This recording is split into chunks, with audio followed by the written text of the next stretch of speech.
بسم اللہ الرحمن الرحیم۔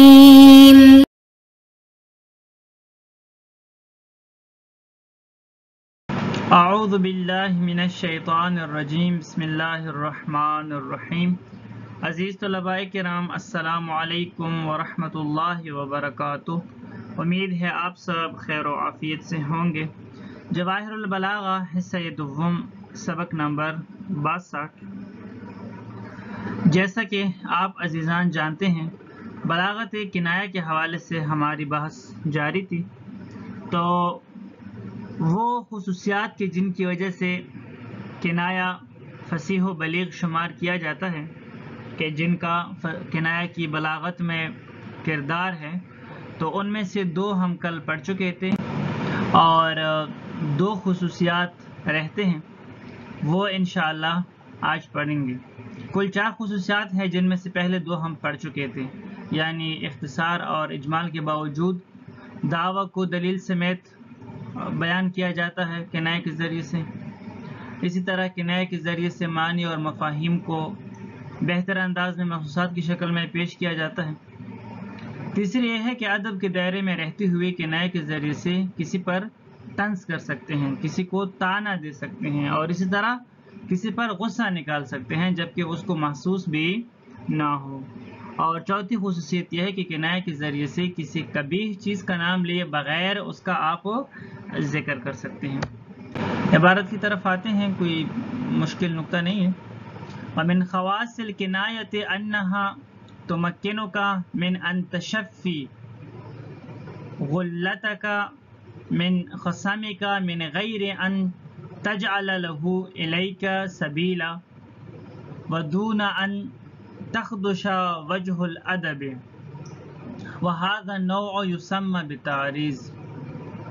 فرماتے ہیں کہ کنایہ کی خصوصیات میں سے ایک یہ ہے کہ آپ کے لیے کنایہ کے ذریعے سے یہ امکان حاصل ہے، آپ کے لیے کنایہ کے ذریعے سے یہ ممکن ہے کہ آپ اپنے دل کا جو بڑاس ہے، جو غصہ ہے، وہ اپنے مقابل پر، اپنے دشمن پر نکال لیں، اور آپ کے مقابلے میں اس کے پاس کوئی راستہ بھی نہ ہو، یعنی آپ کے خلاف اس کے پاس کوئی دلیل بھی نہ ہو کہ یہ باتیں آپ نے اس کے خلاف کی ہے۔ آپ کسی کو طنز بھی مار سکتے ہیں، آپ کسی کو طعنہ دے سکتے ہیں، آپ کسی کے اوپر اپنا دل کا بڑاس نکال سکتے ہیں اپنے مقابل کے اوپر۔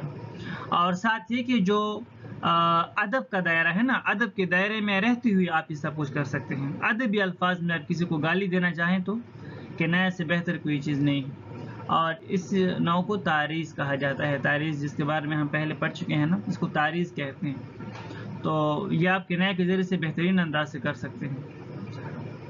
وَمِثَالُهُ قَوْلُ الْمُتَنَبِّي فِي قَصِيدَةٍ يَمْدَحُ بِهَا كَافُورًا وَيُعَرِّضُ بِسَيْفِ الدَّوْلَةِ۔ مثلا جس طرح کے متنبی کے قصیدے میں سے ایک شعر لے کر آئے ہیں کہ جس میں وہ کافور کی مدح کر رہا ہے اور سیف الدولہ کی مذمت کر رہا ہے، اس کو چوٹ مار رہا ہے۔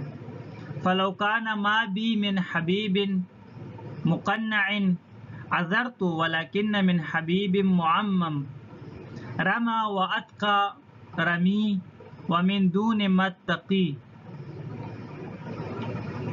هَوًى كَاسِرٌ كَفِّي وَقَوْسِي وَأَسْهَمِي إِذَا سَاءَ فِعْلُ الْمَرْءِ سَاءَتْ ظُنُونُهُ وَصَدَّقَ مَا يَعْتَادُهُ مِنْ تَوَهُّمٍ۔ جو کچھ میرے ساتھ ہوا اگر یہ کسی عورت کی طرف سے ہوتا تو اس کا کوئی عذر میں تلاش کر ہی لیتا، لیکن یہ سب کچھ ایک پگڑی والے دوست نے، عمامے والے دوست نے میرے ساتھ کیا ہے۔ یعنی جو کچھ بھی کیا ہے میرے ساتھ، میرے اوپر جو یعنی میرے ساتھ جو دشمنی کی ہے یا جو میرے یہ حال کر کے رکھ دی ہے، یہ عمامے والے دوست نے، ایک معمم نے، یعنی میرے ایک مرد دوست نے ایسا کیا ہے۔ خود تیر مارتا ہے لیکن میری تیروں سے بچتا ہے، لیکن میں اس وجہ سے اس کو تیر نہیں مارتا کہ مجھے اس محبت کا لحاظ ہے کہ جو اس کے ساتھ میرے دل میں ہے۔ اور وہ محبت میرے ہاتھ، میرے کمان اور میرے تیروں کو توڑ دیتا ہے۔ جب کسی بندے کے اعمال برے ہوں تو وہ دوسروں کے بارے میں بھی برے گمان رکھتا ہے اور پھر وہ اپنے اس وہم کی تصدیق بھی کرتا ہے۔ اب آپ دیکھیں کہ متنبی نے سیف الدولہ پر کس طریقے سے غصہ نکالا ہے، اس پر طنز کیا ہے، اور سیف الدولہ جو ہے وہ متنبی کو یہ کہہ بھی نہیں سکتا کہ آپ نے یہ میرے بارے میں کہا ہے، اور متنبی کے خلاف سیف الدولہ کے ہاتھ میں کوئی دلیل بھی نہیں ہے۔ فَإِنَّهُ كَنَا عَنْ سَيْفِ الدَّوْلَةِ، انہوں نے کنایہ کیا ہے سیف الدولہ سے۔ اولاً بالحبیب المعمم، یعنی انہوں نے حبیب معمم سے مراد سیف الدولہ کو لیا ہے۔ ثم وصفه بالغدر الذي يدعى انه من شمیمة النساء، ثم لامه على مبادہته بالعدوان، پھر اس کے بعد ان کی توصیف کیسی کی ہے، اس کے لیے کون سے اوصاف استعمال کیے ہیں، اس کو کیسے، مثلا اس کے اوپر غصہ کیسے نکالا ہے، اس کو دھوکہ، یعنی ایک دھوکہ دینے والی شخصیت قرار دی ہے۔ اس کے لیے ایک وصف لے کر آئے ہیں غدر، یعنی وہ دھوکہ دینے والی شخصیت ہیں سیف الدولہ۔ حالانکہ یہ ایک ایسی صفت ہے کہ جو عورتوں میں ہوتی ہے، لیکن یہ مرد ہوتے ہوئے بھی یہ لوگوں کو دھوکہ دیتا ہے، لوگوں کے ساتھ بے وفائی کرتا ہے، اور اس کے بعد پھر ملامت کرتے ہوئے فرماتا ہے کہ انہوں نے ہی دشمنی کا آغاز کیا میرے ساتھ۔ ثم رماہ بالجبن لأنه يرمی ويتقي الرمي بالاستتار خلف غیرہ، پھر وہ ڈرتے ہوئے میری طرف تیر مارتا ہے، یعنی پھر ڈرتے ہوئے تیر مارتا ہے، اور جب میں اس کے اوپر تیر مارتا ہوں تو وہ کسی اور کے پیچھے چھپ جاتا ہے۔ علی ان المتنبی لا یجازیہ علی الشر بمثلہ لأنه لا يزال يحمل له بين جوانحه هوا قديما يكسر كفه وقوسه وأسهمه إذا حاول النضال، ثم وصفه بأنه سيء الظن بأصدقائه لأنه سيء الفعل كثير الأوهام والظنون حتى ليظن أن الناس جميعا مثله في سوء الفعل وضعف الوفاء، فانظر كيف نال المتنبي من سيف الدولة هذا النيل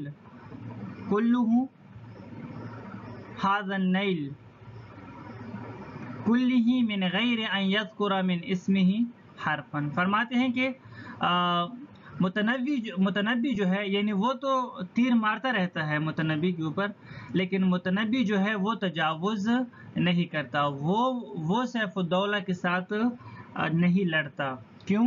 کیونکہ جو متنبی کے دل میں سیف الدولہ کے لیے محبت ہے، پرانی محبت، جب وہ آپس میں دوست تھے، تو وہ ابھی تک ختم نہیں ہوئی۔ ہاں، بلکہ جب بھی وہ یہ ارادہ کرتا ہے تو اس کے جو ہاتھ ہیں اور اس کا جو کمان ہے اور اس کے جو تیر ہیں ان کو توڑ دیتی ہے۔ کون سی چیز توڑ دیتی ہے؟ اس کی پرانی محبت۔ اب دیکھو کس انداز سے، حالانکہ محبت تو کسی ہاتھ کو توڑتی نہیں ہے نا، لیکن کس انداز سے جو ہے مطالب کو پیش کیا جا رہا ہے، اور کس طریقے سے سیف الدولہ کے اوپر چوٹ مار رہا ہے، یعنی جب بھی وہ ارادہ کرتا ہے۔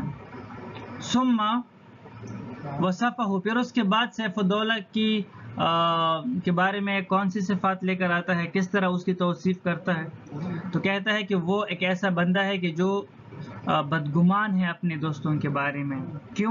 کیونکہ وہ خود بدفعل ہے، وہ خود جو ہے برے اعمال انجام دینے والا ہے، لہٰذا وہ دوسروں کے بارے میں بھی غلط وہم کرتا ہے اکثر، اور غلط گمان کرتا ہے، اور تمام لوگوں کو، حتی لیظن ان الناس جمیعا مثلہ، اور تمام لوگوں کو اپنی طرف وہ اپنی طرح دیکھتا ہے کہ جس طرح میں بد فعل ہوں تو میری طرح یہ سب کے سب ایسے ہی ہوں گے. اور اس کے بعد کہتے ہیں کہ وہ وضعف الوفا، کہ وہ وفادار بھی نہیں ہے، وفاداری میں بھی وہ ضعیف ہے. یعنی کس انداز سے دیکھیں متنبی نے سیف الدولہ کے بارے میں نالا و شیوان کیا ہے، اس کے اوپر طنز کیا ہے، اس کے اوپر غصہ نکالا ہے، لیکن اس کا نام جو ہے بالکل بھی ذکر نہیں کیا. هذا ومن اوضح مميزات الكناية التعبير عن القبيح بما تسيغ الآذان سماعه، وأمثلة ذلك كثيرة جدا في القرآن الكريم وكلام العرب، فقد كانوا لا يعبرون عما لا يحسن ذكره إلا بالكناية. فرماتے ہیں کہ کنایہ کی خصوصیات میں سے ایک اور خصوصیت یہ ہے کہ جس کی وجہ سے کنایہ کی فصاحت و بلاغت میں اضافہ ہوتا ہے کہ آپ کنایہ کے ذریعے سے ایک قبیح چیز کی تعبیر کر سکتے ہیں. آپ ایک ایسی چیز کی تعبیر کر سکتے ہیں کہ جس کا سننا جو ہے وہ آپ کے کانوں کے لیے، یعنی آپ کے کان جو ہے اس کا سننا پسند نہیں کرتے، تو آپ کیا کرتے ہیں، آپ کنایہ کے ذریعے سے اس چیز کی تعبیر کرتے ہیں اور اس کا نام لے کر نہیں آتے. اور اس طرح کی مثالیں قرآن مجید میں بہت زیادہ ہے، کلام عرب میں بھی بہت زیادہ ہے. کلام میں جو اہل عرب ہے وہ کیا کرتے ہیں، وہ ایک ایسے فرد کا ذکر جو ہے وہ اچھا نہیں سمجھتے، اس کا نام ذکر کرنا اچھا نہیں سمجھتے، ایک ایسے فرد کا نام ذکر کرنا کہ جس کو وہ یعنی جو ان کو اچھا نہیں لگتا، صرف اور صرف الا بالکنایہ، یعنی وہ اس کا پھر نام نہیں لیتے. عرب اس بندے کا نام نہیں لیتے جس کا یعنی جو ان کو اچھا نہیں لگتا، بلکہ صرف کنایہ کے ذریعے سے اس کا ذکر کرتے ہیں. وَكَانُوا لِشِدَّةِ نَخْوَتِهِمْ، وہ اپنے اس تکبر کی وجہ سے، اہل عرب جو ہیں اپنے اس تکبر کی وجہ سے اور عجیب و غریب قسم کی عادتوں کی وجہ سے، یکنون عن المرأة بالبیضہ، وہ عورت کو انڈا کہا کرتے تھے، بیضہ کہا کرتے تھے، وشات یا بکری کہا کرتے تھے. عورت کو عورت کہتی بھی نہیں تھے یا اس کا نام نہیں لیتے تھے، بیضہ کہتے تھے. ومن بدائع الکنایات قول بعض العرب. اب دیکھو ایک شاعر کا شعر یہاں پر لے کر آئے ہیں. الا یا نخلۃ من ذات عرق علیک و رحمت اللہ السلام، اے ذات عرق کی خاتون تجھ پر اللہ کی رحمت و سلام ہو. اب یہاں پر دیکھو نخلہ، لفظ نخلہ لے کر آئے ہیں. نخلہ کھجور کے درخت کو کہا جاتا ہے، لیکن مراد کیا لیا ہے اس سے خاتون. فَإِنَّهُ كَنَا بِالنَّخْلَةِ عَنِ الْمَرْأَةِ، شاعر نے نخلہ کو بطور کنایہ استعمال کیا ہے عورت سے. عن البلاغۃ الواضحۃ بتصرف، یہ جو مطالب ہیں، یہ جو مطلب ہے، یہ بلاغت الواضحہ نامی کتاب سے لی گئی ہیں تھوڑی سی تصرف کرتے ہوئے. والسلام علیکم ورحمۃ اللہ وبرکاتہ.